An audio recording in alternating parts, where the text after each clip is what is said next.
નમસ્કાર, આપ જોઈ રહ્યા છો 9 કે ન્યૂઝ ગુજરાત। મળતા સમાચાર ખેડા જિલ્લાના માતર તાલુકાથી જ્ઞાનશક્તિ રેસિડેન્સ સ્કૂલના 25 વિદ્યાર્થીઓ બીમાર પડ્યા। માતર તાલુકાના વરુકાસ ચોકડી પાસે ઇમેજ કોલેજના કેમ્પસમાં ચાલતી જ્ઞાનશક્તિ રેસિડેન્સ સ્કૂલના 25 વિદ્યાર્થીઓ બીમાર પડ્યા। ઇમેજ કેમ્પસમાં ચાલતી જ્ઞાનશક્તિ સ્કૂલના વિદ્યાર્થીઓને ઝાડા, ઉલટી અને ગભરામણ। ખેડા સિવિલ હોસ્પિટલમાં 108 એમ્બ્યુલન્સમાં બાળકોને લઈને સારવાર માટે આવતા અફડાતફડી મચી ગઈ। ધોરણ 6માં ભણતી વિદ્યાર્થીઓ બીમાર થતાં તાત્કાલિક ખેડા સિવિલમાં લવાઈ। એકી સાથે મોટી સંખ્યામાં વિદ્યાર્થીઓને ગભરામણ અને ઉલટી અને ચાલતા પડી જવાની ઘટનાની જાણ થતાં જ લિંબાસી શાખાના કર્મચારીઓ શાળાની અંદર દોડી આવ્યા।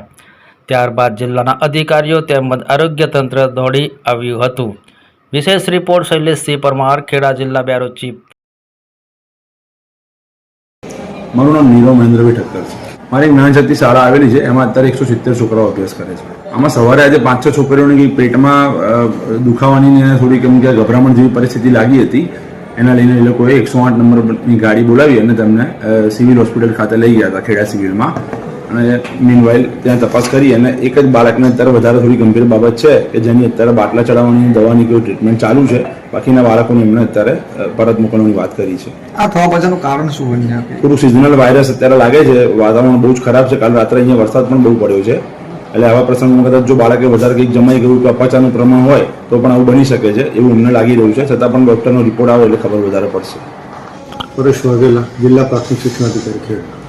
એટલે આજે સવારે થોડું જાણમાં આવ્યું કે 10 બાળકોને થોડુંક વાયરલ અને પેટમાં દુખાવાની તકલીફ હતી। એ સમાચાર મળતા અમે હાલ શાળાની મુલાકાત લીધી છે। રેસિડેન્સ હોસ્ટેલ છે, 170 જેટલા બાળકો અભ્યાસ કરે છે। સંચાલકને સૂચના આપવામાં આવી છે કે સમયસર બાળકોનું ચેકઅપ કરવામાં આવે અને ફૂડ, ખોરાકને અને પાણીને લઈ નિયમિત એની ચકાસણી કરવામાં આવે અને બાળકોની પૂરતી કાળજી લેવામાં આવે।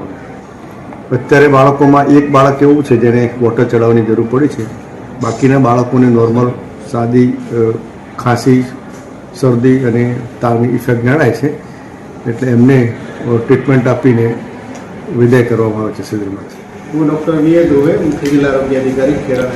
સર, એમાં અમને જે સમાચાર મળ્યા હતા એના હિસાબે કંઈ પેટનો દુખાવો અને ઝાડા ઉલટીના કેસ હતા और शाळा संचालको द्वारा आवा केसने આપણે ખેડા સબ ડિસ્ટ્રિક્ટની અંદર લઈ જવામાં આવ્યો હતો અને અમે લગભગ 26 કેસ એવા હતા, પણ ત્યાં ખેડા સબ ડિસ્ટ્રિક્ટમાં તપાસ કરતાં એક જ બાળક એવો હતો જેને વોમિટિંગની ફરિયાદ હતી અને એને દાખલ કરવામાં આવ્યો। બાકીને સામાન્ય કોઈ હતો નહીં, તકલીફ હતી નહીં, એના હિસાબે એમને ઓબ્ઝર્વેશન રાખ્યું છે અને એમને રજા આપી દેવામાં આવી છે।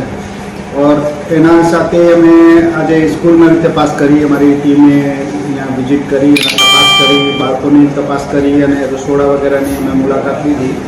તો એમાં કોઈ એવું જાણવા મળેલ નથી કે કોઈ વાસી ખોરાક કે એવું કંઈ હોય, છતાં બી અમે સેમ્પલ કલેક્ટ કર્યા છે, પાણીના સેમ્પલ ને ફૂડના સેમ્પલ બીજે મેડિકલ કોલેજ મોકલી અને એની તપાસ અમે કરાવીશું।